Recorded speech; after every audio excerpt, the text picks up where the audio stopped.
Hello' everyone নমস্কাৰ জনাইছোঁ সকলোকে। আজি ভিডিঅ'টো আৰম্ভ কৰিছোঁ ৰাতিপুৱা পানী ভৰোৱাৰ পৰা। যিহেতু আমাৰ ছাপ্লাই পানী আহে তো ৰাতিপুৱা পানীখিনি সোনকালে ধৰিবলগীয়া হয়। এইফালে আৰু মোৰ কাপোৰ কেইটামান ধুবলগীয়া আছিলে, চ' মানে ৰাতিপুৱা পানীখিনি আহোঁতে কাপোৰখিনি ধুই লওঁ বুলি উলিয়াই লৈছোঁ। এইফালে চাৰ্ফত দি দিছোঁ। ইয়াত কিন্তু এটা কথা ভাল লাগে, যিমানে যি নহওক ইয়াত পানীখিনি যিহেতু আইৰণ নহয়, মানে তেলিয়াই লাগিলে হওক পানীখিনি, কিন্তু আইৰণ নহয়, পানীখিনি ফিল্টাৰ কৰিবলগীয়া নহয়।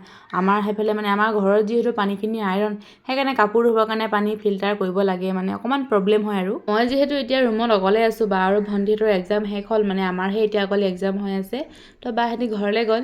আৰু যেতিয়া বাহঁতি ৰুমত থাকে তেতিয়া মানে মই 8টালৈকে শুই থাকোঁ দেই। আৰু এতিয়া যিহেতু বাহঁতি নাই, অকণমান সোনকালে উঠিছোঁ। আৰু যিহেতু পানীখিনি ভৰাবলগীয়া হয়, এটা কথাই অনুভৱ কৰিছোঁ, ৰুমত মানে অকলে থাকিলে মানে এলেহুৱা অনুভৱটো ইমান নহয়, বাকী চব ঠিকেই থাকে। মাজতে কিন্তু এক্সামৰ কথাটো যেতিয়া মনত পৰি যায়,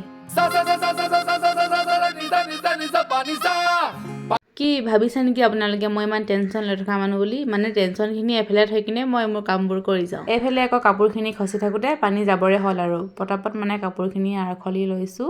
তাৰ পাছতে আকৌ আহিলোঁ ৰুমটো সাৰি লওঁ বোলো, যিহেতু ৰুমটো লেতেৰা হৈ আছে আৰু ৰাতিপুৱা ৰুমটো নাসাৰিলে মানে ভাল নালাগে। তো ৰাইজ, আমাৰ থাৰ্ড চেমখিনিৰ লগতে এনেকুৱা কিয় হৈছে? মানে আমাৰ এক্সাম শেষ হ'ব 6 তাৰিখে, আমি সকলোৱে ভাবি আছিলোঁ ঘৰলৈ যাম, কিন্তু আমাৰ 8 তাৰিখৰ পৰা ক্লাছ ষ্টাৰ্ট হ'ব ৰে।